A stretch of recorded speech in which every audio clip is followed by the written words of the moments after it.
Welcome to the Free Will, Science, and Religion podcast. I'm Chandler Klebs, and I'm here with my co-hosts George Ortega and Jamie Soden.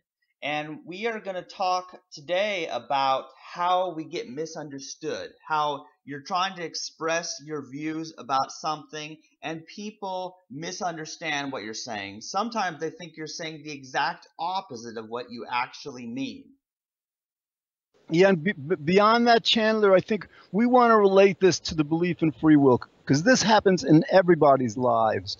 People that we like, our friends, our family, they will say something to us or something about us, or they'll do something that will get us to be angry, or we'll do something or say something that gets them angry. And this free will belief, basically has people at each other, has people angry at each other and afraid at each other and fighting each other. And without the belief, so much of this unnecessary conflict would simply wouldn't happen. Let's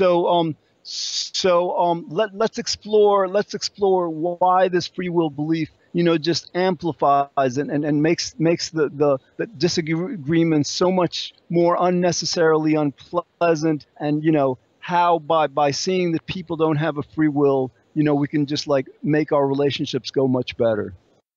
Yes. Do you want me to give an example of that, or do you Absolutely.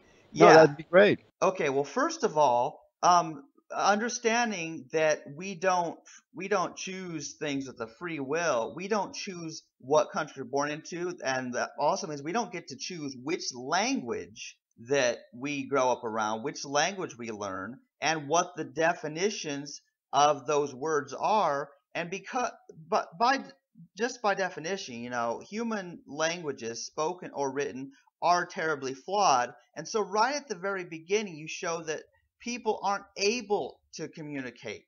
They can't simply just choose to all mind read and know exactly what the other person means. And that's one way I like to explain it, is like we simply can't communicate. That's something that we do our best, but because our understanding of a word is filtered through our whole life experience, if someone's never seen a polar bear, you say something about a polar bear and they've never seen a polar bear, how are they supposed to know what you mean?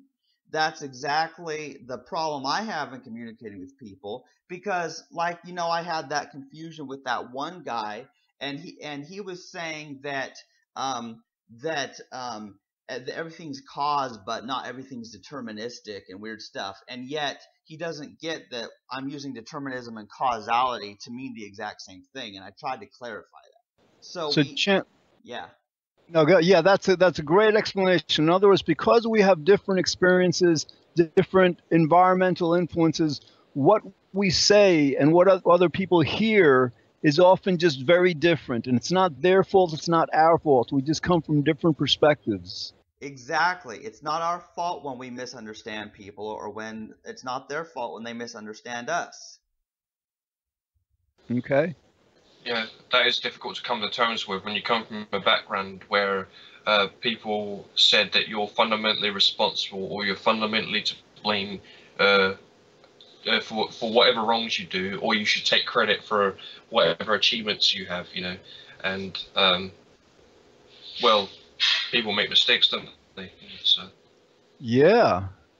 In my life, this, absolutely, they're friends of mine, former friends of mine. Some of my former friends I really prefer to not be friends with anymore, not because I blame them, but because I realize that that we're just not compatible anymore. So in other words, understanding that we don't have a free will doesn't solve everything. It doesn't mean we're going to get along with everyone, but at least it when I think of them, and hopefully maybe when they think of me, if they understand that we don't have a free will, that we won't be blaming each other. I don't if there's a certain friend that has upset me in the past, I'll remind myself, wait a minute, it would just be simply illogical for me to be upset at them. I might want to be upset that the situation happens, that the universe causes them to act in a certain way, but it just makes things a lot better to not be upset directly at them.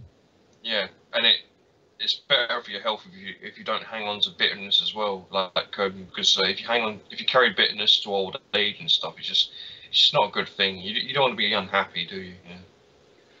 Yeah, that's the thing. So like, and I think what we have to remember and acknowledge though is that like this way of thinking is completely new to at least this part of the world. There may be parts of the world where, you know, they've understood for a while that free will is an illusion, and they're not like, their first reaction isn't to blame people. But like in the Western world, you know, in the UK, in the United States and all, you know, we've been conditioned to think this way. So like, you know, when we try to remind ourselves that people aren't to blame, we're not to blame, it's not like it's going to be easy. It's not going to be automatic. But that's why we have to keep on like working at it and thinking, and just like, because like the more we practice it, the more automatic it'll become.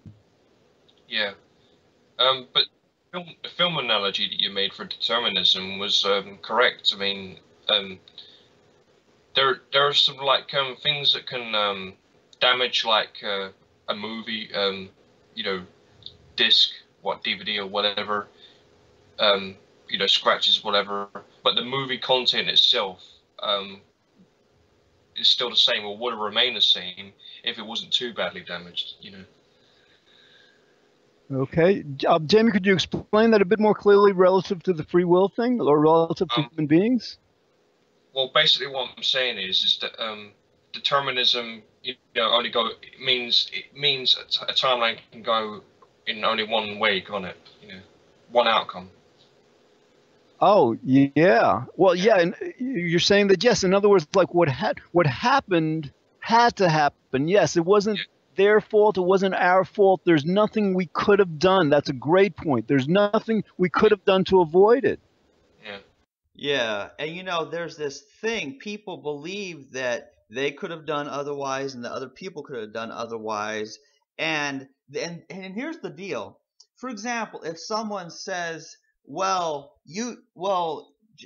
Chandler, you should have used this word instead of this word, and I'm like, well, yeah, if I had used that word, why would I have done that? And they might say something, because I wanted you to use that word. You know, I can't look into the future and know what words people want me to use. You know, so that's just it. I couldn't have done otherwise. I just use the vocabulary I have to explain, you know, the general thoughts that are going on.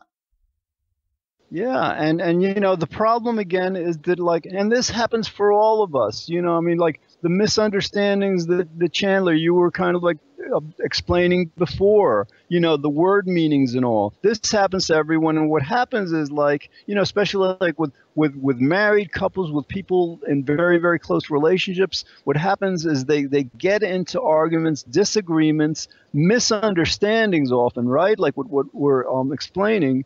And the problem with the free will belief is that it distracts them. You know, in other words, the free will belief just motivates our emotional responses to blame, to become angry. And then the other person becomes defensive and becomes angry in return. So like these emotions just form as distractions. They just distract people from rationally, calmly, effectively addressing whatever misunderstandings or disagreements they have. Exactly, because they just get mad at people, but they don't try to understand the causes behind what happened. Yeah. That movie analogy I was making, though, was kind of like a refutation of, like, you know, indeterminism, because, you know, a timeline would remain the same no matter what, wouldn't it? You know. Absolutely, and you know, I mean, the timeline, you know, again, what happened, what actually happened, has to have happened. Now, of course, we can say, like, you know, because some people say, well, we could have done otherwise. We could have said something else. They could have said something else. Yeah. Well, I mean, like, yes, but only hypothetically. In other words, like, we could have said something else if we were different, if we were raised differently, if we had maybe different genes, or if the universe was different. Yeah, every universe with the same quantum state will have the same outcomes for every event, you know. So. Yeah. Say that again. I was saying every universe with the same quantum states will have the same outcome for every event, you know. So Exactly, exactly. Yeah, and here's an interesting thing. One of the most interesting things is, like identical twin studies, who are like pretty much the same, I guess, genetically. But even there's no way for them to be identical later in life because they can't have the exact same experiences. So even if the nature's the same, the nurture's different, and that's what's interesting is that helps us more clearly see the causes of why people are different because people act like, well, this person did this and this person did that, so they must have used their free will to choose differently, which is just the dumbest thing. I mean, that's like, I don't know, that doesn't make any sense because I don't, you know what I'm saying? They act like that you just choose things, but there's no causality behind why this person did this and this other person did that. Chandler, that's a great point. A lot of times, for example, parents will have, let's say, 2 or 3 kids, and they say to themselves, I don't understand it. Like we treated our kids the exact same way, and one of them, turned out to be like an straight A student, and the other one turned out to be a troublemaker or something like that. Unfortunately, with cases like this, these parents, they're kind of like not willing so much to blame themselves or each other, but like because of this free will belief, they simply conclude, well, like the kid who didn't get the straight A's, he's simply at fault, without realizing, perhaps, I mean, like there's an explanation. In other words, let's say this kid who screws up, maybe he's a lot more intelligent than the straight A student, and maybe the straight A student is kind of like older than him, so the straight A student kind of like felt threatened whenever like this younger, more intelligent kid talked, and so like basically like because we don't have a free will, again, like with the free will belief, in situations like that, people will blame, the kid, and again, like, or they'll say, I don't understand, we treated them the same. Chances are, parents don't treat each kid the same because the kids have different personalities. Well, yeah, and that's the problem is parents get into comparing their kids and saying, well, one chose to be better than the other, and so then liking that kid better, but never learning to understand their kids. And what's really bad is with siblings, brothers and sisters, they compete with each other, and they're in this competition trying to prove who's the better child. And believe me, I've personally experienced that kind of nonsense in my family, and it's just really awful. This whole idea, because it just tears families apart. Everyone's, the siblings blame each other, the husband, the wife are blaming each other, everything. It just tears families apart, and it's just not healthy. I hear you, Jamie. Does that resonate with you also, or? Yeah. Because families do tend to, blame the kid for, messing up with their exams. But sometimes you have to look at your own methods and how you treat them and stuff. Exactly.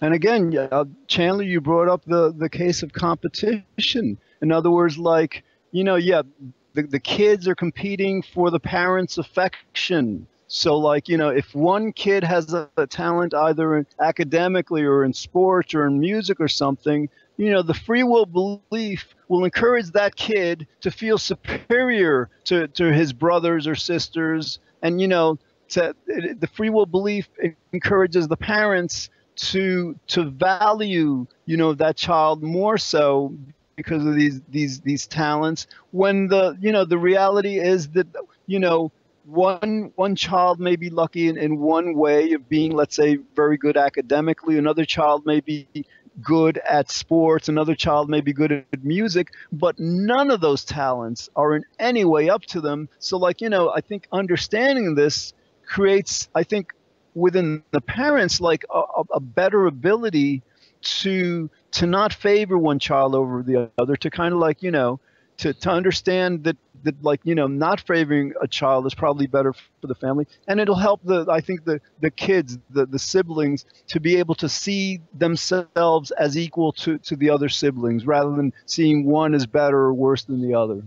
Yeah, and you know, part of the problem is society, since they don't understand this, society has a problem where basically the people who are highly intelligent and who are better at social communication obviously just do better. They just do better in society. People like them better. They make more money.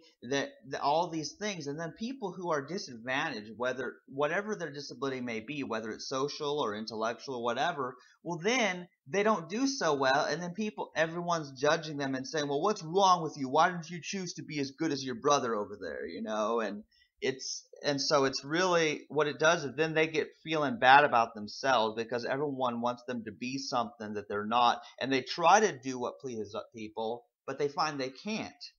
And I think what this no free will message is an explanation of why that is, why you can't possibly just transform into whatever other people want you to. Exactly. And Jamie, you see that in a social way also, like, you know, like with different criminals and all, the way we treat them, the way we condemn them. Yeah. And so, I'm sorry, go ahead. Go ahead. Yeah. Well, yeah, the other part of this is like, you know, you guys, if you've seen my television show, Chandler and I are co-hosting it now, the first 100 episodes of that show, the beginning, you know, panels had a quote by John Searle. You know, for the first 100 episodes, John Searle is this eminent American philosopher that he said that for our world to understand that free will is an illusion would be a bigger revolution in human thinking than Einstein, and I'm quoting directly, or Copernicus, or Galileo, or Darwin, or Newton, and that it would alter our whole conception of our relation to the universe. Now, I mention that because, like, Chandler, Jamie, you guys, and me, and the other hosts on this podcast, you know, we are actually leading this revolution in human thought. In other words, like, we are leading humanity to a fundamentally new consciousness that's in so many ways more healthy and more intelligent than what we have. And it's kind of like ironic. There's a great irony here because, like, if we believed that we had a free will, we would like think to ourselves, wow, we are so great. We are so much greater than everyone else, you know. Yeah. But you know, there's a word for that, isn't there? It's called narcissism, isn't it? Yes, but the very humorous irony about this is because our message, especially because our message is that nobody has a free will, we're reminded by this constantly. Yes, all right, we're lucky. You know, we're doing this really, really great thing, and we might feel grateful. We might feel grateful that the universe has allowed us to take part in this, but we have absolutely no logical reason to credit ourselves, to feel fundamentally responsible. So basically what I'm saying is, like, you know, overcoming the free will belief not only prevents us from blaming and looking down on other people and ourselves, it also prevents us from being arrogant, either being arrogant about what we do or, you know, or looking up to people for the good they do. Yeah.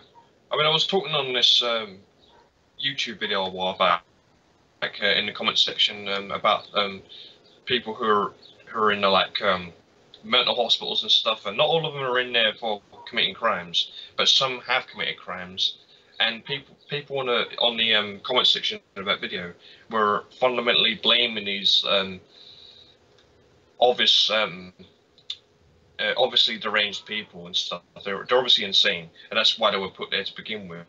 But there were some people saying that they were scum, they were evil, they were, like, you know, all this and that and third. But then I would say to them, what if it was your own son who ended up in there for the exact same thing? You know, these people have obviously been diagnosed with some kind of, like, you know, psychiatric problem, and that's why they had to be sectioned in these places to keep society safe and keep them safe. You know, because if people are a danger to themselves or others, something needs to be done about that, doesn't it? Yeah. So. Jamie, I mean, that's a great point because, like, the criminal justice system here in the United States, I mean, like, we imprison more of our, people, I think, than probably any other country in the world. I mean, it's horrible. It's horrible. And like, and even when, I mean, our jails and prisons are filled with the mentally ill, with people who are diagnosed with major psychiatric conditions. And because the belief in free will is so strong and so prevalent in this country, people overlook that. People are unwilling or unable to understand what you're saying, that these people who end up there, yes, we have to separate them from society. We have to protect society in various ways. But we also have to understand that they're very unfortunate. It's not up to them. They didn't choose to have their illnesses. And I think we also have to understand that, like, one of the things that the free will belief, that overcoming it gets us to understand is, like, there are reasons that actually they became ill. If they were bullied in school, if they were alienated, if they, if their parents treated them in a certain way, illnesses don't just develop for no reason. I agree, yeah. And that's why people are in these, like, mental hospitals to protect society and stuff when they're diagnosed with some kind of psychiatric disorder after killing or raping some people and stuff. And I think we should think that way about all criminals, because there's a reason, not an excuse, but there's a reason why they became the way they did. Yeah, Chandler, what's your take? Yeah, that's the thing people misunderstand is that, we're saying there's reasons why people became the way they are, but we're not saying that the way that they are is right, or that everything is right and that it's good. We're not saying it's good. We're just saying that's the way it is. And some people are damaged for life and never recover from events in their past that led them to be the way they are. But we should just take that as a warning and look at that to prevent other people from ending up that same way. That's the way I look at it. Exactly. We should learn from, like, these cases by studying these people and using this knowledge to prevent other people becoming that way as well. Yeah, and I think our mental health professionals, the whole medical field, and psychiatrists and doctors and therapists, psychologists, I think they've been very remiss in perpetuating this belief in free will, this illusion of free will. Yeah, it's sensationalism, isn't it? I mean, the media likes to portray these people as some kind of, like, demons from hell or some kind of that. Things of that nature. Right, Jamie, I'm referring specifically to the doctors, to the psychiatrists, to the psychologists, the therapists, the medical community that should have decades understood, not just the fact that free will is an illusion. Because, like, back in school, I mean, like, anybody who becomes like a doctor or a psychologist is going to learn that human behavior is the result of nature and nurture. And these academic institutions like Harvard and Yale and Princeton should have understood decades ago that free will is a complete impossibility. And but for whatever reason, they should have known.